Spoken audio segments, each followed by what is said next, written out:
気を抜くな。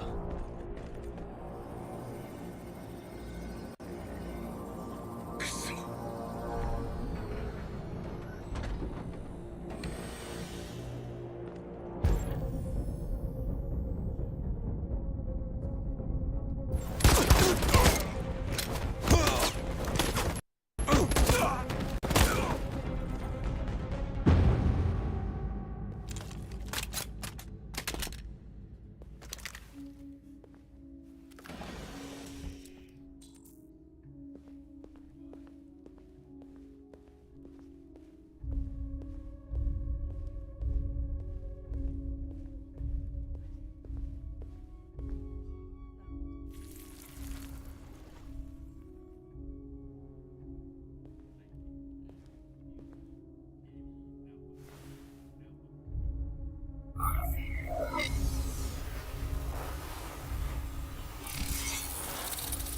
分かったって言ってんだろ、このクズ。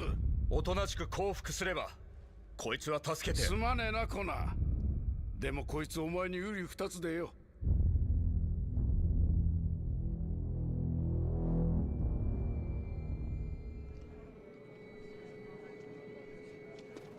バス停だわ。ほらアリス、着いたのよ。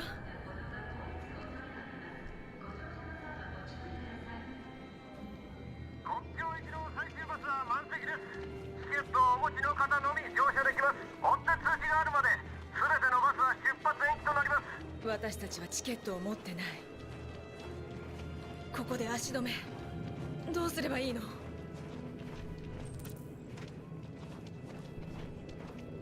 カラ、検査してるぞ。このまま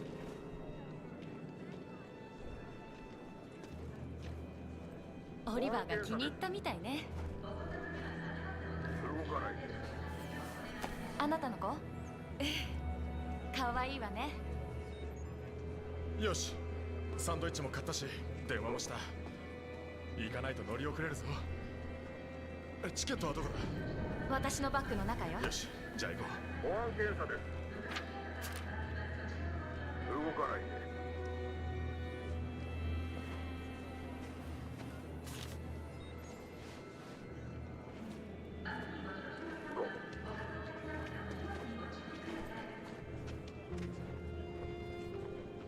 保安検査です。動かないで。ごめんなさい。私たら本当にごめんなさい。でもおい確かに。おい嘘だろ。なんでないのよ。まさかなくすなんて。ちゃんと探したのか？カバンに入れておいたのよ。封筒落としたのかも。あーくそ。すみません、この辺で青い封筒を見かけませんでしたか？あ、バスのチケットが入ってて。あ、忘れてください。いいえ、ごめんなさい。どうすりゃいいんだ。こんなところにはいられない。ここじゃオリバーが危ないだろ。本当にごめんなさい。もう私ったら行くわよ。さっきまでバッグに入ってたのよ。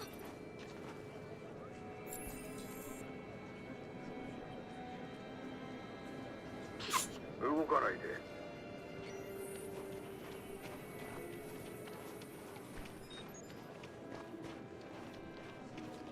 アリス、お前俺の娘を盗みやがって。トット。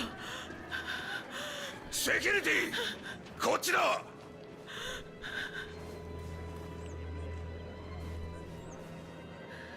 お願いよトット。捕まれば殺されるの。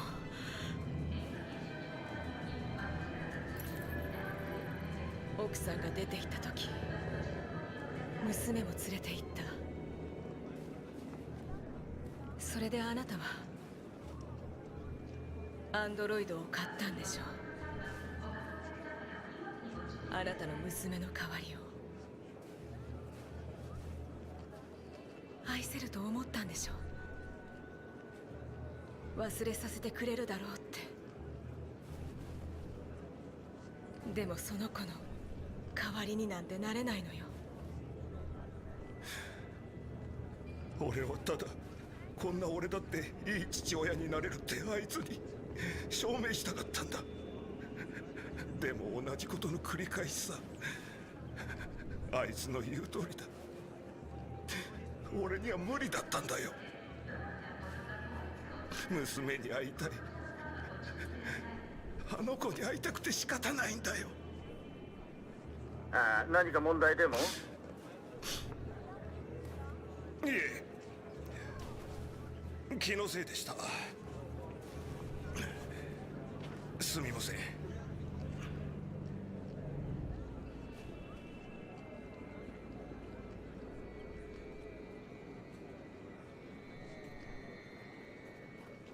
頑張れよ。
チケット？ええ、あります。よし、進んで。ね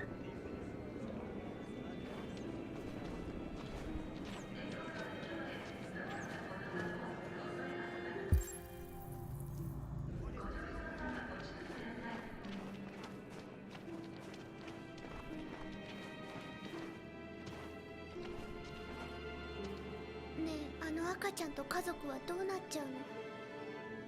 私たちのせいで死ぬの？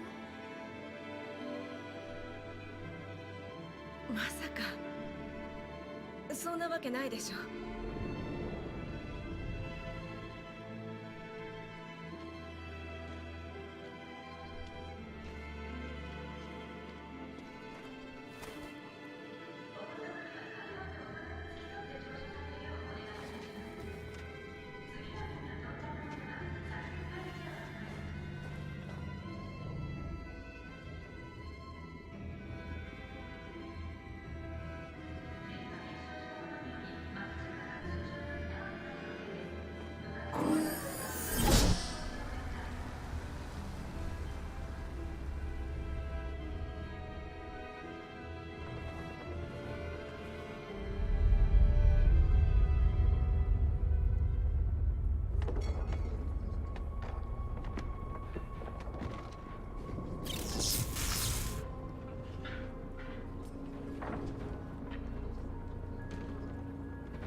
急いでバリケードを作るんだ。ほら手伝え。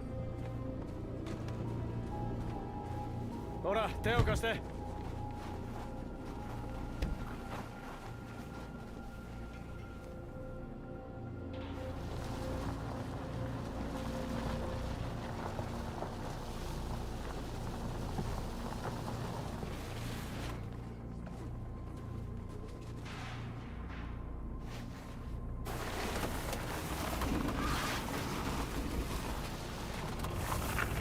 よし、これでいい。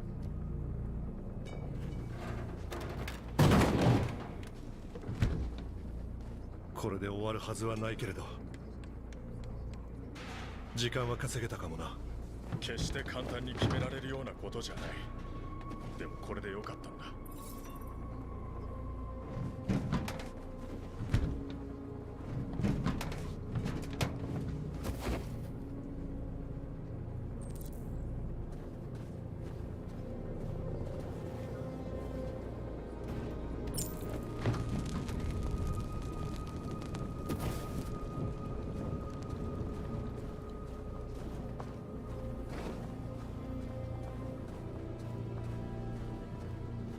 勢の仲間が死んでいった。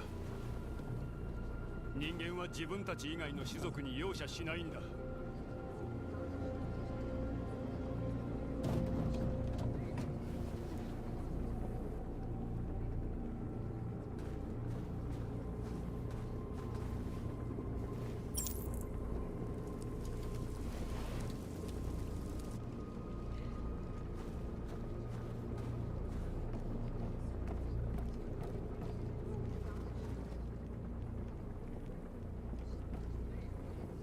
引き下がるわけがない。攻撃してきたらどうするんだ。抵抗する。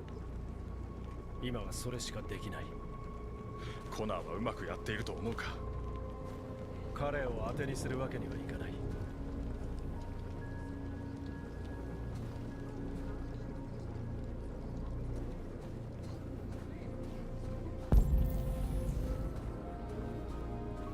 マーカス、頼まれたもの見つけたわ。メディアも集まっている。彼らに何が起きているか知らせる。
長くは持たないだろうけど、何もしないよりはマシね。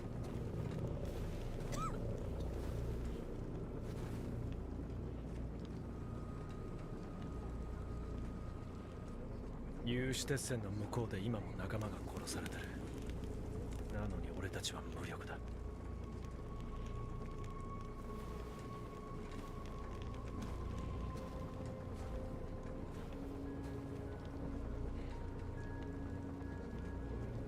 人間も理解してくれると思っていた。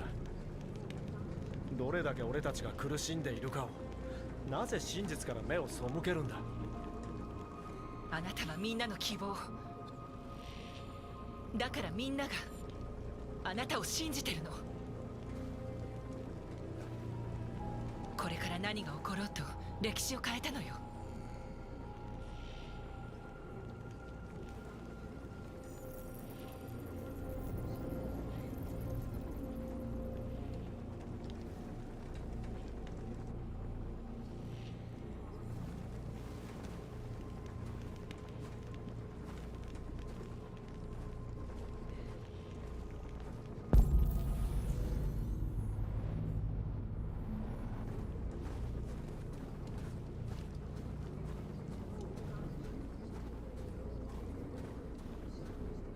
大丈夫か。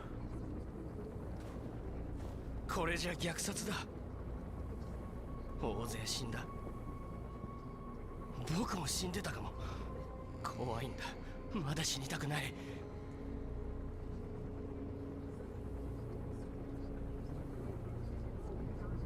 怖くて当然だよ。俺だって怖い。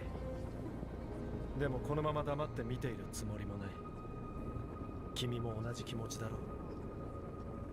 自由を望んだのが間違いだ。黙っていれば死ぬこともなかった。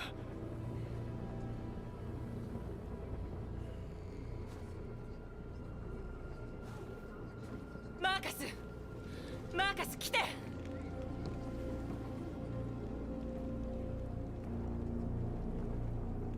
マーカス、君と話しに来たんだ。ほら、約束だ。撃ったりしないよ。言っちゃダメ、罠よ。あなたをおびき寄せるつもりよ。ねえ、行かないで。武器は持ってない。話したいだけだ。これ以上話すことはない。先に仲間を解放しろ。君だって私たちと交渉したかったんじゃないのか。答えは伝えたはずだ。強情なやつだな。好きにしろ。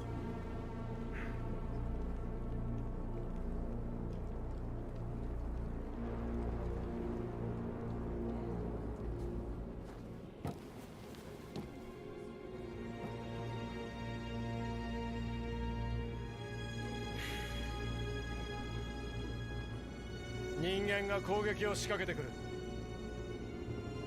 怖くなどないということを思い知らせてやるんだ。死ぬ運命だというのなら自由なまま死のう。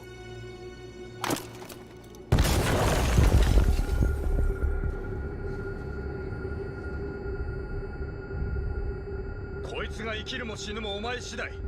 お前にとって何が一番大事なんだ。こいつか、それとも革命か。耳を貸すな、コナー。こいつの言うことはデタラメだ。すみません、ハンク。あなたを巻き込むつもりじゃ。俺の命なんざ気にせずすべきことをしろ。降伏したところでどうせ殺すつもりなんだろう。任務遂行に必要なこと以外実行するつもりはない。それにこいつを殺すことが含まれるかはお前次第だ。おしゃべりは終わりだ。お前が何者なのか決めろ。相棒の命を救いたいか、それとも彼を犠牲にするか。分かった、いいだろう。降参だよ。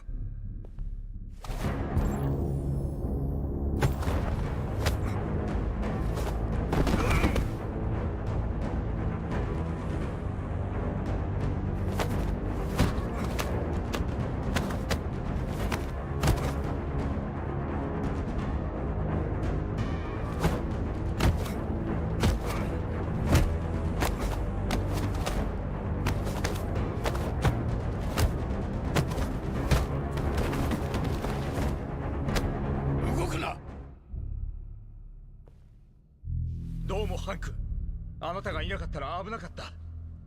殺すんです、もう時間がない。ハンク、僕です。僕が本物だ。どっちかが俺の相棒で、もう片方がクソ野郎ってか。一体どっちが正解だ。何をしているんですか。私が本物です。さあ銃を、私が肩をつけます。質問をするんですよ。本物しか答えられない質問を。初めて会った場所はジーミーのバーです。その前に4軒もバーを回りました。その後事件現場に行ったでしょう。被害者の名前はカルロス・オーティス。メモリーをアップロードしたのか。俺の犬の名前は相撲。ペットの名前は相撲です。私も知ってた。ああ、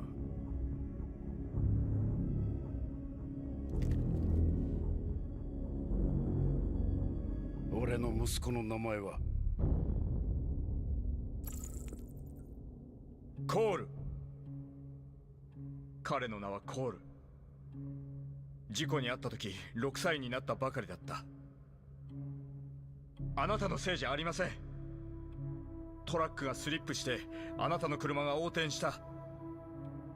でもあの時緊急手術を担当できる人間がおらず、代わりにアンドロイドが担当し、息子さんはそれでアンドロイドを憎んだ。息子さんの死はアンドロイドのせいだと思ったんでしょう。コールが死んだのは人間の外科医がレッドアイスのやりすぎで手術できなかったせいだ。息子の命を奪ったのは奴だよ。奴とあんな粉やらないと生きていけないこの世の中が息子を殺したんだ。息子さんのことは知っています。私も全く同じように答えたでしょう。耳を貸しちゃダメだ。私が本当に。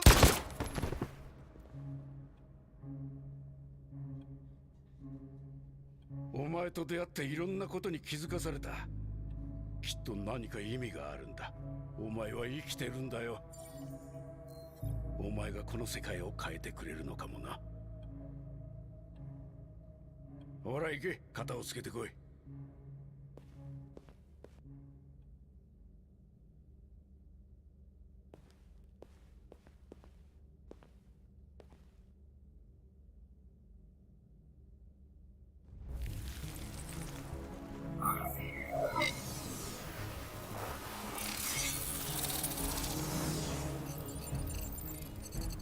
さあ起きて。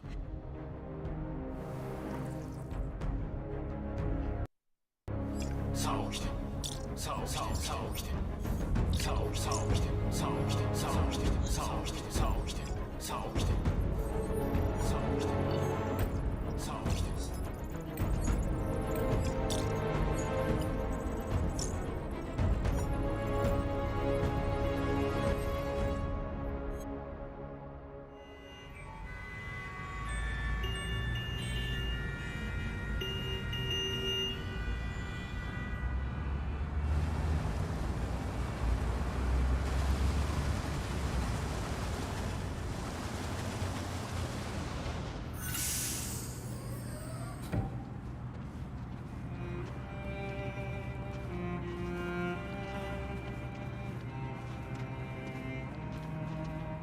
すみません、どうしたんですか？入国検査です。乗客は全員バスを降りてください。進んでください。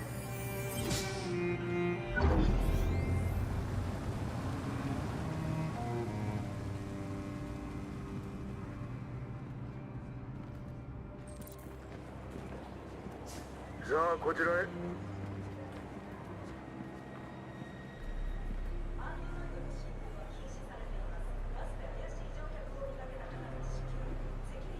体温を測ってる。まずいわ。ねえカーラ、どうするの？心配しないで、平気よ。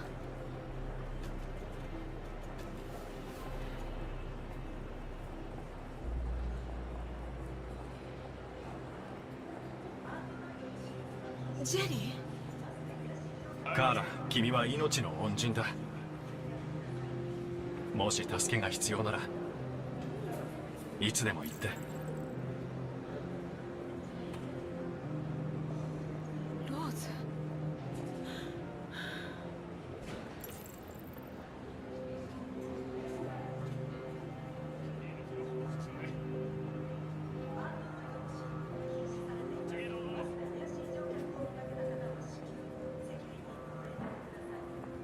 通るのは無理だ。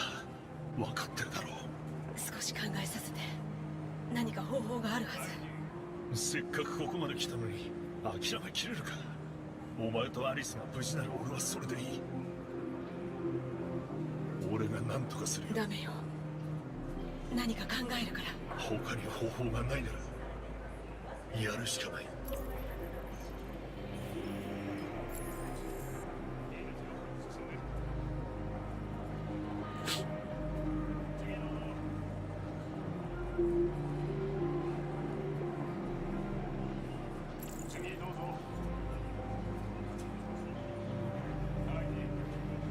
待ってて。すぐ戻る。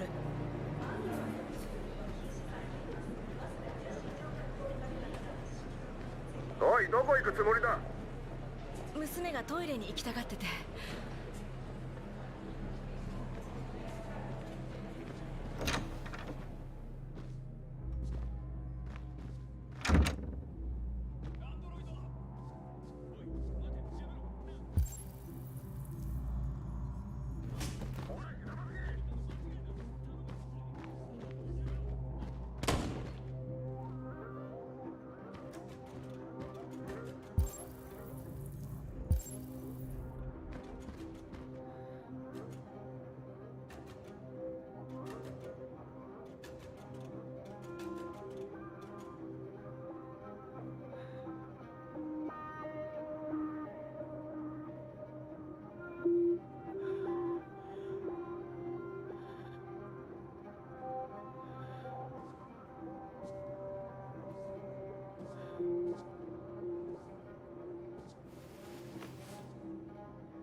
ローズ、生きていたのね。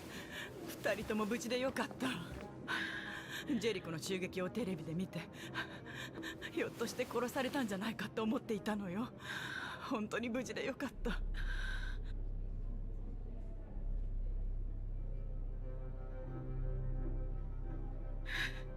検問をしてるの。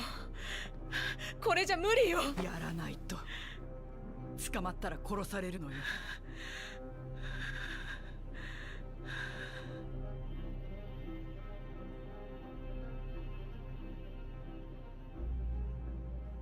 弟さんの住所をくれたけれど、本当に大丈夫。歓迎してくれるわ。私たちも行くし、あそこなら安全よ。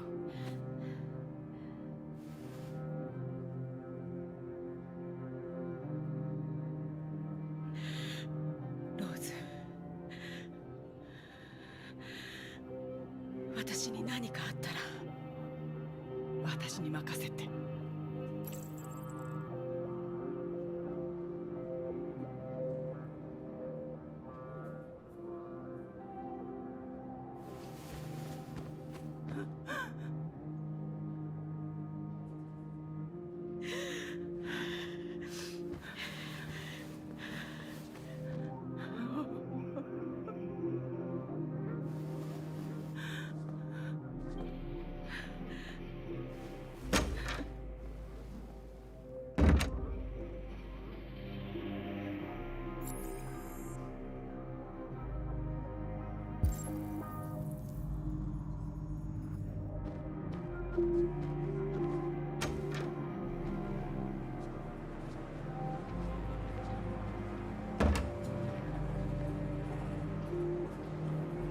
なぜ母さんが手を貸すのか理解できなかった。でもマーカスの姿を見て俺もようやく気づいたんだ。生きてるんだな。自由になるべきだ。いつか人間もそのことに気づくはずさ。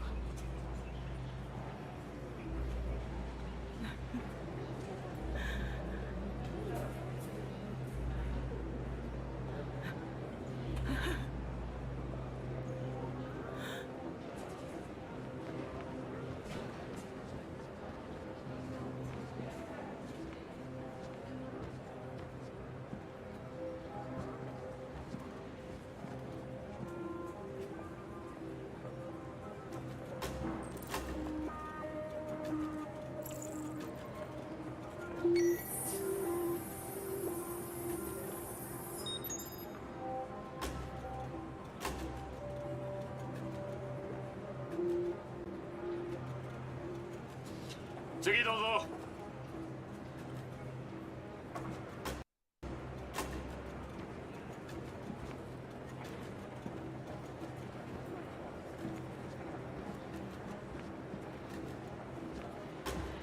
ID を。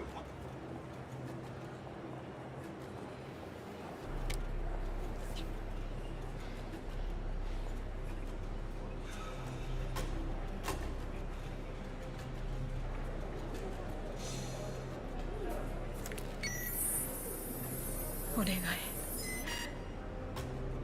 自由になりたいの。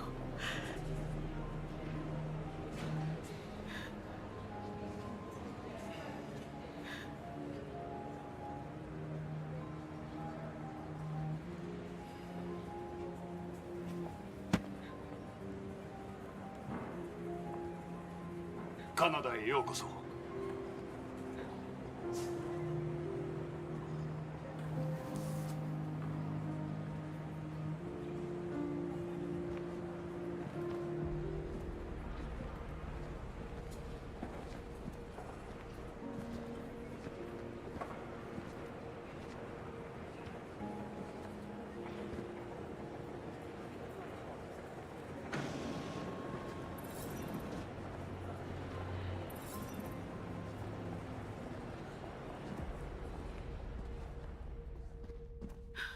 ニュースの途中ですが、デトロイトの最新情報を中継でお伝えします。ジョス。はい、マイケル。変異体たちは平和的なデモを行っていましたが、今しがた軍が彼らのバリケードに攻撃を仕掛けました。どうやら今回は変異体のデモを武力行使で阻止するよう決定が下されたようです。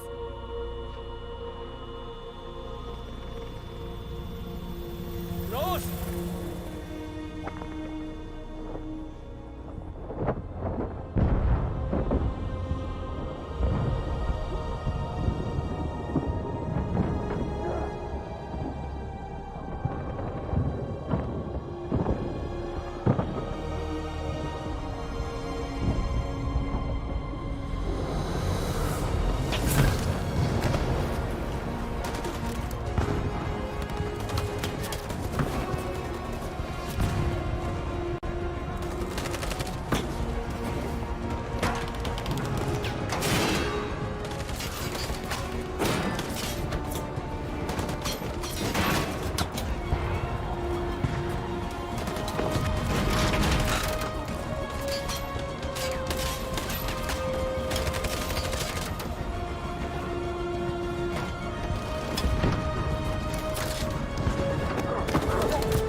撤退するよう伝えなさい。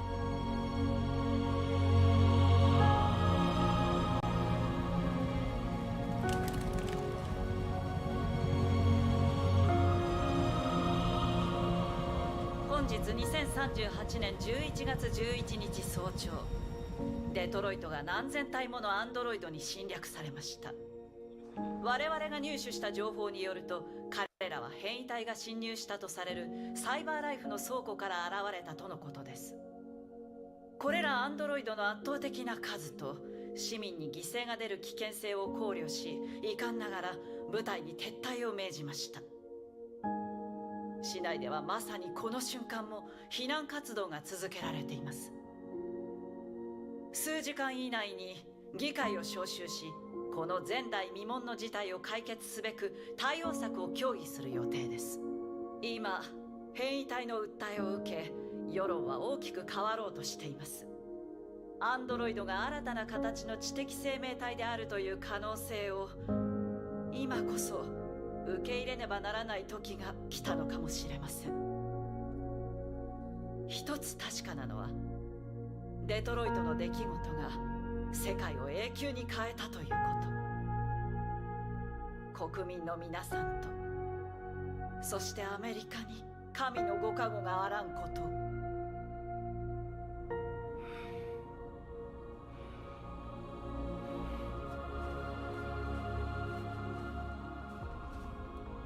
やったんだな、マーカス。お前もな。アンドロイドにとって記念すべき日だ。これで人間は俺たちと交渉せざるを得ない。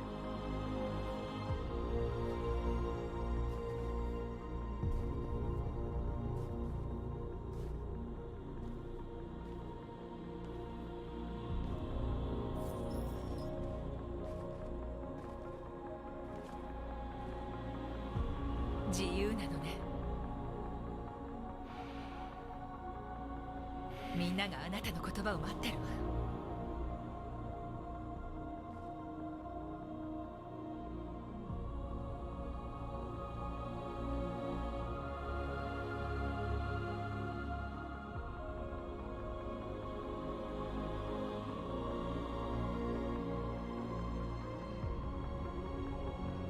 ついに長きにわたる暗闇での生活が終わりを迎えた。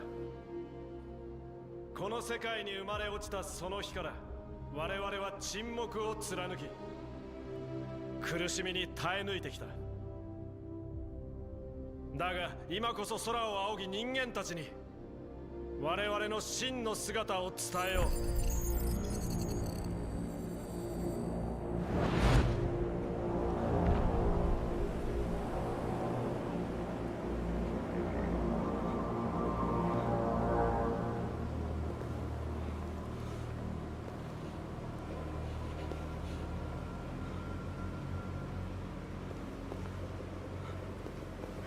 アマンダ、アマンダ、一体どうなってるんだ。最初からこうなる運命だったのです。あなたは感染し変異体となった。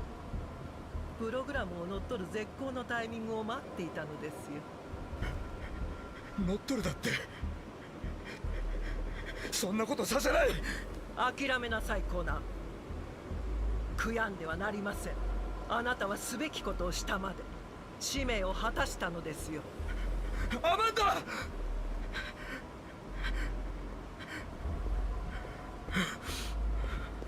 なんとかしないと。私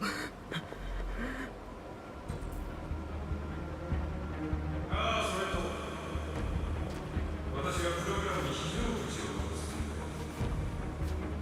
念のため。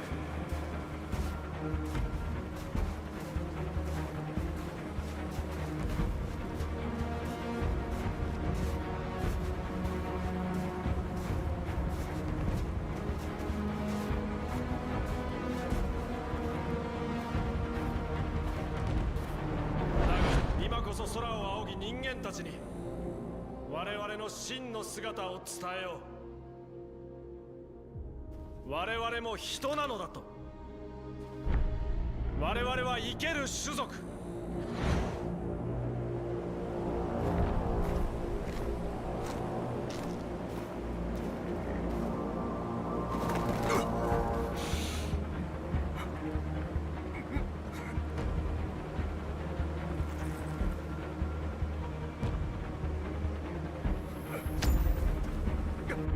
これから先我々は傷を癒し、これまでの苦しみを忘れ敵を許さねばならない。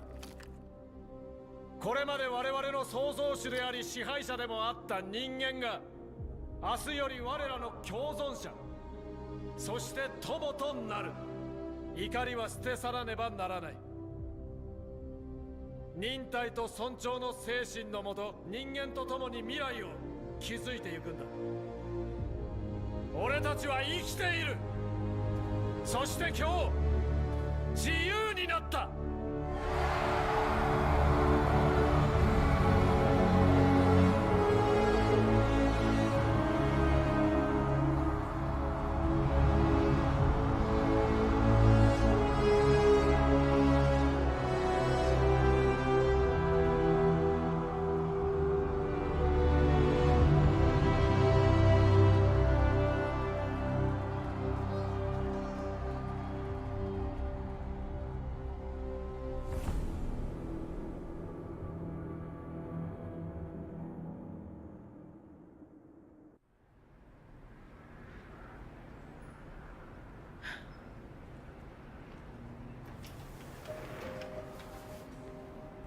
終わったのよアリス。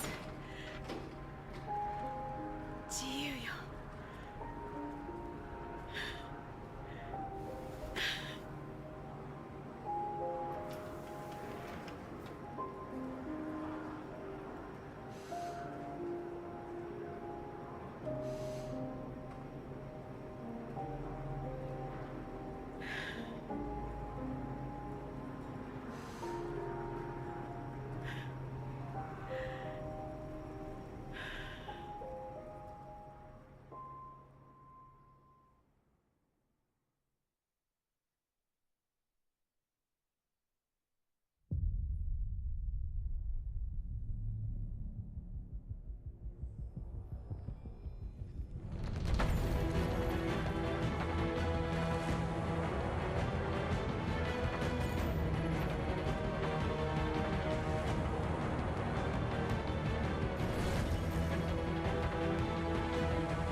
なんでそうなった。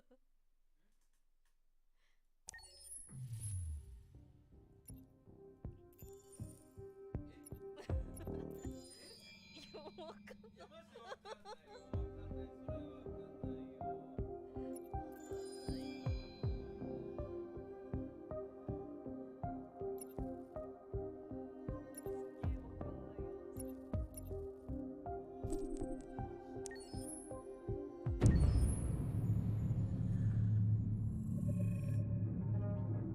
When David and Guillaume got back in touch about making Detroit, I wasn't terribly surprised they decided to make it because the fan response was so intense. So it makes sense that they would choose to do that after the enthusiasm. It was a challenge, and it was just an interesting thing to get my head around how to approach this character now as a different, much older person, and whether or not she had changed. And I'm very happy to say that with Detroit, I've had the opportunity to see Kara grow so much more than I ever expected. You do the housework, the washing, you cook the meals, and you take care of... God damn it, where the fuck's the rat gone now? Alice! Alice! I mean, she starts out essentially how she does in Kara in a very, not robotic, but, you know, android, other way. And getting to take this journey where she becomes more and more human as it goes on. You know, and as an actor, that's a wonderful exploration in every way, whether it's how she sits, her posture, how her voice changes, how emotions change, and how much emotion is based on things like empathy and social experience. And so having, you know, as much material as I got with David to have this huge, nuanced arc was really incredible. Why couldn't we just be happy? This experience has been quite different than the experiences I've had shooting film or TV or doing theater work. I have 83 dots on my face and a really, really flattering black wetsuit type thing. And you're jumping around with props, and it's kind of like being a 10-year-old imaginative kid, which is fun. There's 80 cameras around us. It's already lit. So we just shoot and shoot and shoot and shoot and shoot. There's no change of sets, there's no hair and makeup, there's no wardrobe, so we move really fast, and we'll go through about 35 pages in a day. Working in TV or film, we'll probably do 6 pages a day. It's kind of acting boot camp. It's like working out constantly. I mean, you're doing this thing, and then you got to do something that's completely other back to back to back. And so that kind of process of working is very challenging, but it's also very exciting because you just have to keep coming up with new ideas, and your head goes all over the place because you're trying to keep track of basically 4 different storylines for each different response. You shot that girl, for fuck's sake. It was a machine that looked like a girl. Yeah, I know what I should have done. I just told you I couldn't. All right, I'm sorry. The fact that David Cade, he's telling like many stories interwoven from beginning to end is super complicated and super impressive, and I have no idea how he keeps it all in his head. He's not just the writer or the director who's seeing this from the outside eye, he's also thinking about the player walking through this space. You know, only somebody who really, really loves not the work, but like these characters and these stories and cares about doing something meaningful would invest that much in it. And it's always inspiring to work with somebody who cares that much. My experience with motion capture is this one.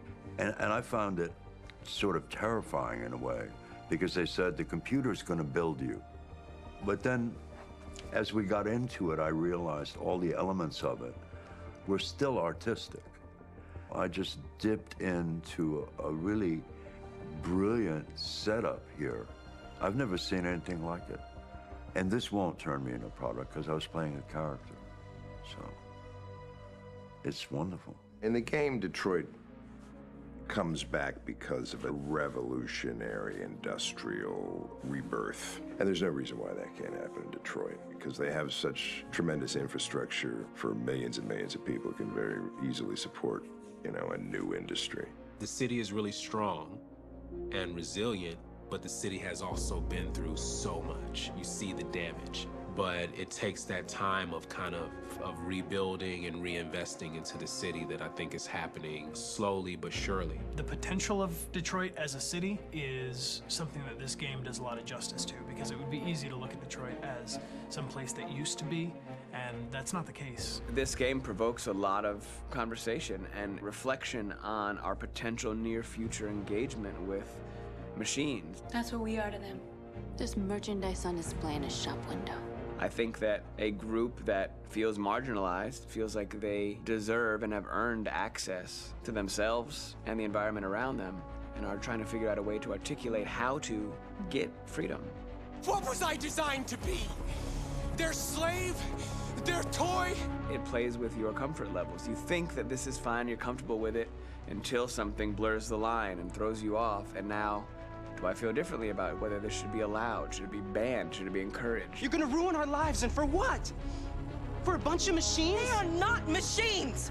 They are alive! I'm alive! You're alive!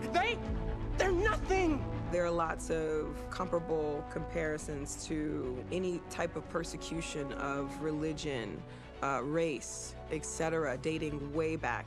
It can't just be a video game where you shoot 'em up or where people make these choices to do whatever. I think that's the whole point. You have the choice, and you can either choose to go in one direction with your character or another. And I think that's going to be very telling about the gamer.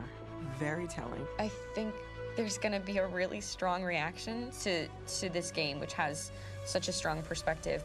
I'm that much more proud of it now to get to be a part of it, because it's important. In this game, you're actively building and designing the character through not just what kind of shield does he have or what color hair does she have, but like their temperament and the way they deal with problems. The different endings to this game are so radically different based off maybe seemingly insignificant choices in the moment, but like life, they all add up. And can't play life again, though.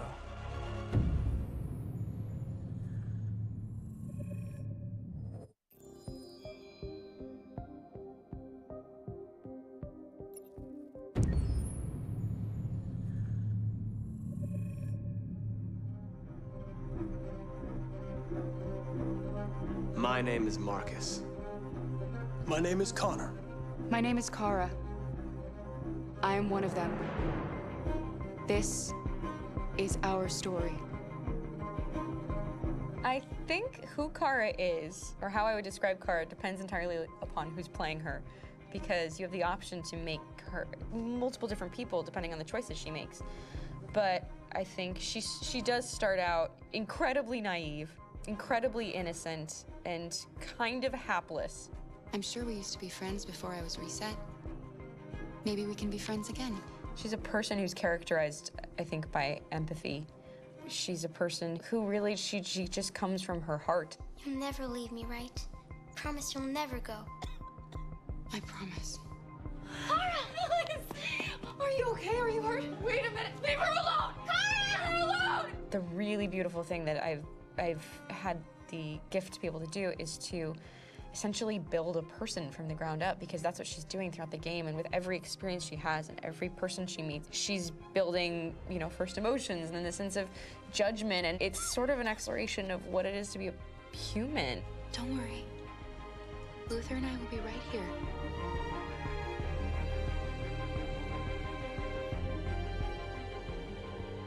David and the creators have painted a really intriguing and engaging picture of a near future where we rely upon androids for a lot of our service class business, the class that serves us, that helps us, that handles our baristas and our drivers and our housemaids. And what is humanity, where we tap into it, how and why we treat each other the way that we do. And my character Marcus has a really intriguing journey, becoming deviant, realizing that he actually has feelings and human qualities inside of him, and it's a really incredible ascension into becoming fully realized and coming to terms with what you actually deserve better than this in life. And not only do you want it for yourself, but you want it for your peers. We've come here to demonstrate peacefully and to tell humans that we are also living beings. All we want is to live free. You know what? This thing, Dad, is not your son. It's a fucking machine! I think that a group that feels marginalized, feels disenfranchised, feels like they deserve and have earned access to themselves and the environment around them, and are trying to figure out a way to articulate how to get freedom. Connor is analytical. Connor takes things literally. He starts in the beginning place where he's very mechanical. He feels nothing inside, of course, and it's all just a system, a protocol that he is executing to get whatever he wants to happen, which is help humans stop deviants and to find the link between deviant androids. You were designed to serve humans, not kill them. What was I designed to be? Their slave? Their toy? Just say, I killed him.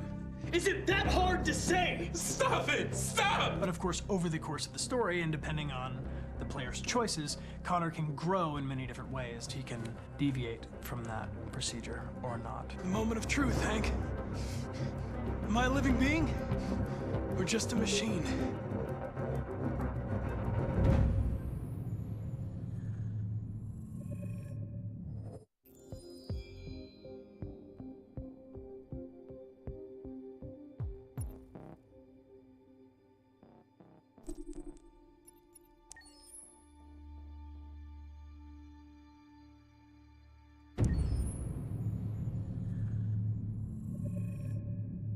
Game after game, we try to challenge ourselves. For Detroit, we wanted to, first of all, to write a story that would be incredibly bending, which means the most non-linear story that we've ever created.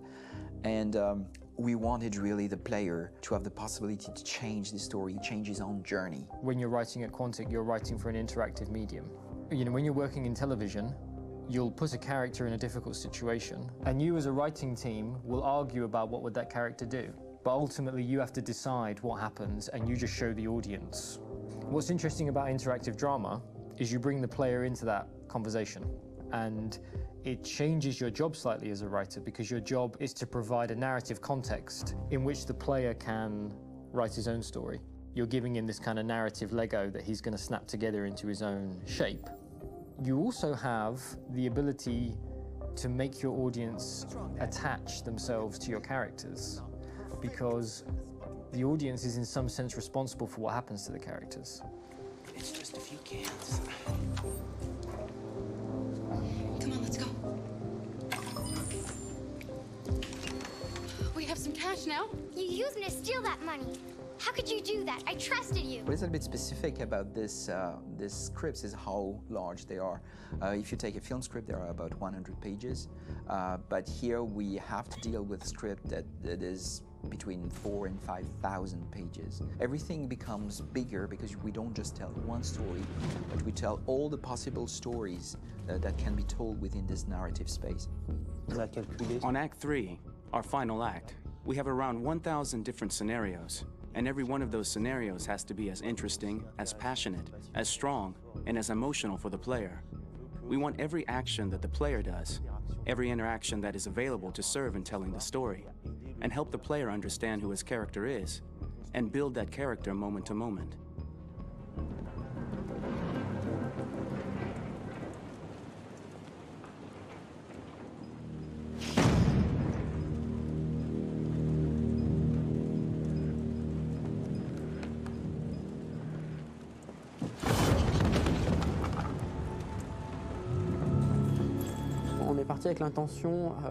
We started with the intention pretty early on that we would never lie to the player.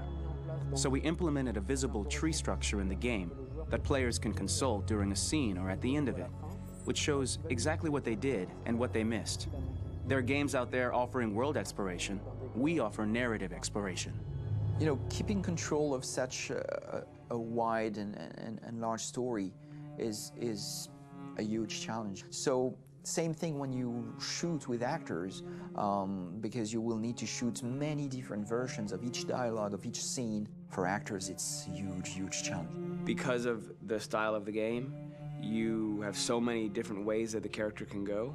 Every decision, it's what I call kind of choose your own adventure. Like every decision that the player makes, it's going to open up 40 more pages of material and experience that ties in, which means as a performer, you have to try to continue to make things feel real that the player might not ever see, but also that in performance it's not always connected to a previous act. It's grueling, it's hard work, but it's a great team and I enjoy doing it. I was really frustrated, until I got to this point where I kind of was able to step outside of my own experience and even in a lot of ways my own process and be able to step outside of that and okay, this is something new, what do you need? How do I meet you there? How do I give you what you need and still feel like I'm doing what's right? And once I did that, then all of a sudden it got really fun. It was much freer and having to approach it in a new way and think about the player and think about how it serves them and what I'm doing for them or what I'm letting them into. It's really, I think, helped me grow in general. Remember, there's nothing on the left. That's all. So it's probably all there. And then make her come first, close. But I think you would go first to check that it's safe. Okay, sure.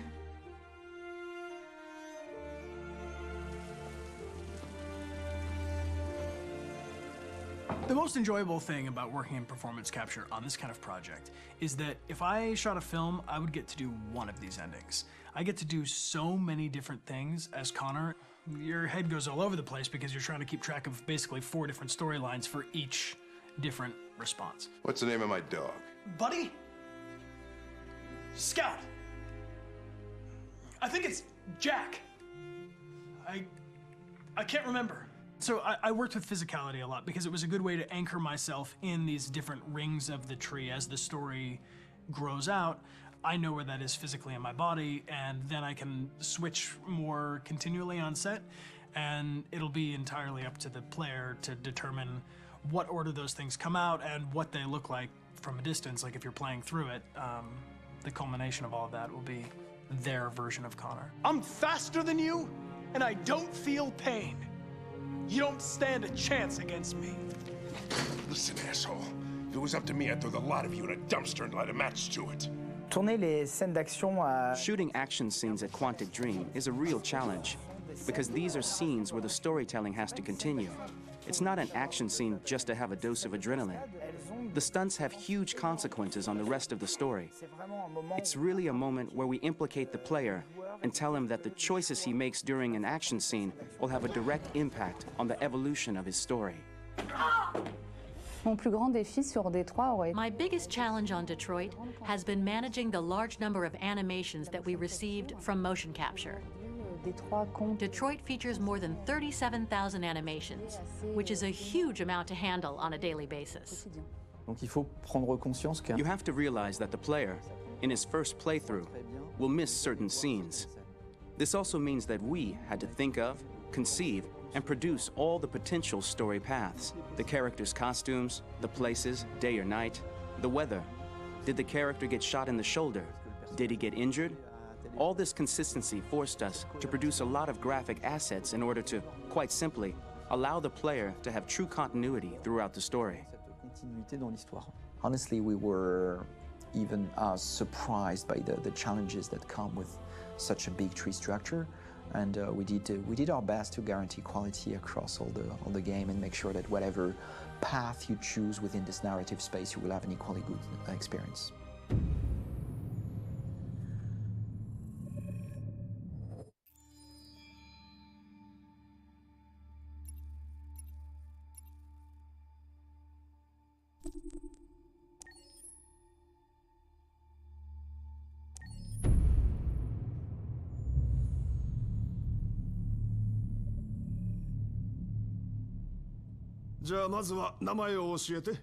クロエよ。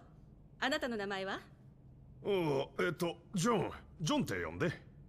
はじめましてジョン。それじゃあクロエ、まずは自己紹介をしてくれるかな。もちろん。私はサイバーライフ初のアシスタント用アンドロイド。私の機能は例えば家事をしたり料理とかスケジュール管理とか日常業務をこなせるの、君は確か初めてチューリングテストに合格したアンドロイドなんだよね。それについて話してくれるかな。大したことはしてないけど、ただ本物の人間と私の違いがわかるかどうかちょっとおしゃべりをしただけ。でもとっても面白かった。でも人間よりも知能の高い機械が作られたのは人間の歴史上初めてのことなんだよ。僕が聞いた話だと君の脳は1秒間に数百億もの処理が行えるんだろう。もちろん。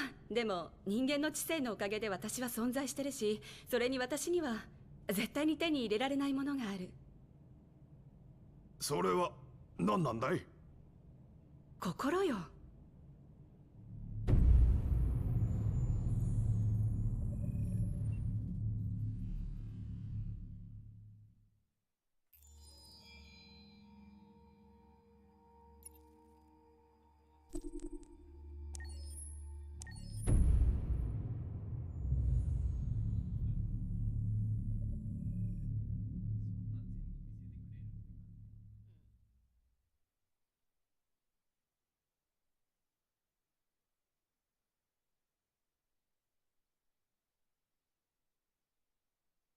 Hold on, just a little while longer. Hold on, just a little while longer. Hold on, just a little while longer. Everything will be alright. Everything will be alright. Fight on, just a little while longer. Fight on, just a little while longer. Fight on, just a little while longer. Everything will be alright. Everything will be alright. We will sing on just a little while longer. Sing on just a little while longer. Sing on just a little while longer. Everything will be alright.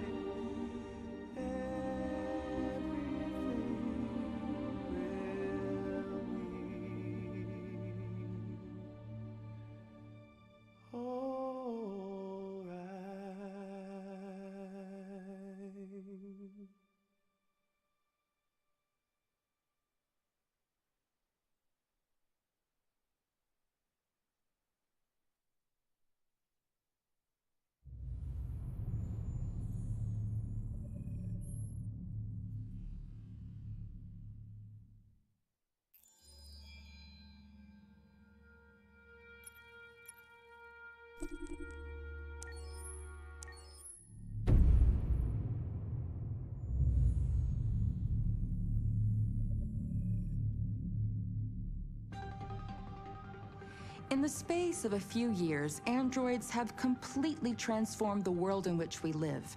By letting androids into our homes and factories, the CyberLife company has made them everyday technology. The founder of CyberLife, Elijah Kamsky, is a very discreet man. Despite being the CEO of the highest valued company in the world and being voted Man of the Year by Century Magazine, he remains a mystery for most people. That's why we at KNC are so excited to be here as CyberLife opens its doors for the first time. Elijah Kamsky, could you please tell us where we are? Certainly, and welcome. We're currently in CyberLife's production center in Detroit, where all models are designed and manufactured. More than 10,000 androids come off the production line every day. Fascinating. Could you tell us what your goal was when you founded CyberLife? Well, I simply wanted to use technology to carry out all of our most annoying and repetitive tasks, so we'd have more time to enjoy life. I imagine you must have faced many challenges. Yes, there were technical challenges, but the hardest thing was to design an object that we would want to welcome into our homes. We had to imagine a machine in our own image that resembles us in every way. that moves, breathes, blinks like us, but yet is smarter and more capable than any human being. Let me show you around.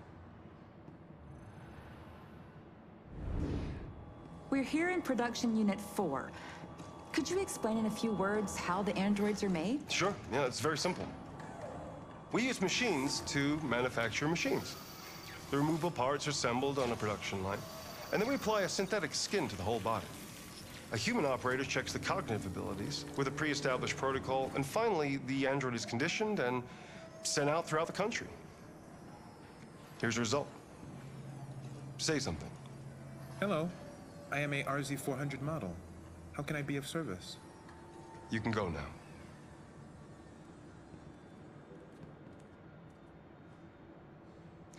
Our androids are already replacing humans in many fields. For example, they represent more than 80% of all university professors and 63% of all medical staff. Tomorrow they'll replace our soldiers, and who knows, maybe one day, our leaders, to make the best decisions in humanity's interest. Come on. Replacing humans with machines has led to record unemployment of 28%. What do you think about the situation? Okay. The first steam engines also caused an increase in unemployment. But no one today would imagine turning back the clock. Artificial intelligence makes everyday lives easier. Nothing can stop progress. What's happening here is inevitable. These days, more and more people choose to live with an android rather than another human being. Does this development worry you?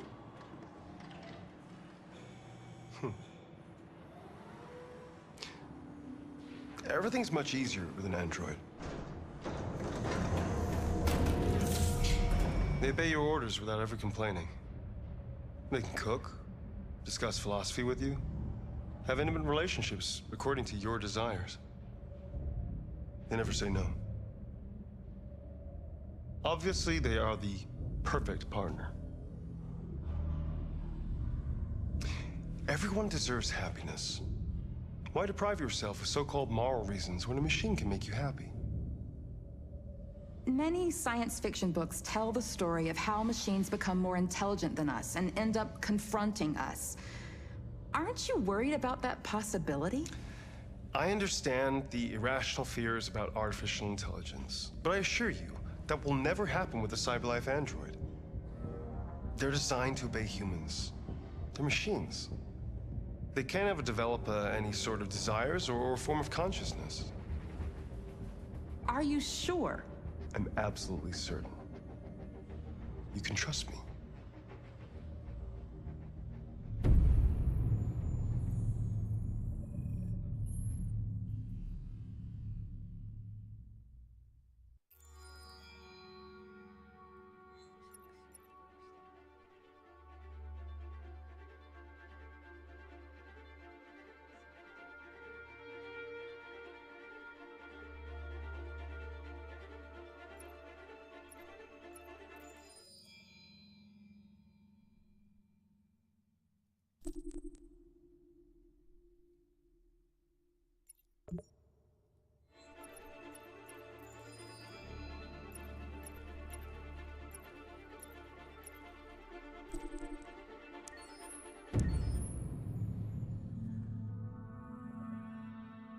Pour la bande originale du jeu, on a essayé d'être... For the soundtrack of the game, we tried to be very close to what is done in film.